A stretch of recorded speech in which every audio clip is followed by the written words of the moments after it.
أول الشأن الهلالي بعد مباراة الهلال والوحدة التي انتهت لمصلحة فريق الهلال بهدفين مقابل لا شيء. كانت كاميرا السعودية الرياضية، كاميرا برنامج الملعب، متواجدة في المباراة وسجلت ردة فعل جماهير الهلال بعد نهايتها. نتابع معكم وبعد ذلك نعود إليه.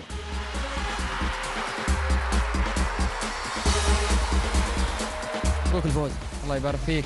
راضي عن أداء اليوم؟ الحمد لله، ما في يعني لا زين ولا شيء، بل الحمد لله. والله هذه مو حالة. ليش؟ نبغى الإدارة كلها تتغير، جايين من مكة عشانه، من مكة جايين والله 1000 كيلو، والمستوى هذا حرام والله حرام.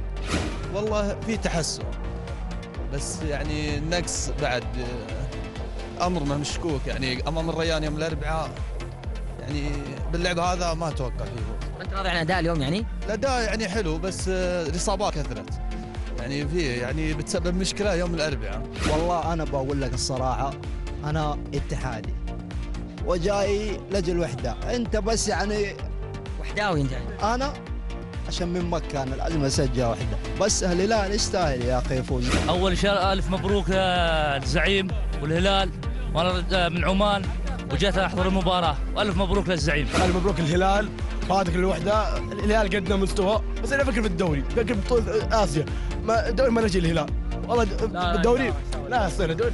لا إن شاء الله الهلال بس يتعثر الفتح. لا والله صح لا والله يتعثر الفتح، يتعثر الفتح وراح يمشي الدوري، راح يتعثر الفتح ويمشي الدوري إن شاء الله. الفريق حاول يقدم، ولكن للأسف يعني الفريق الهلالي كان أفضل واستحق النتيجة.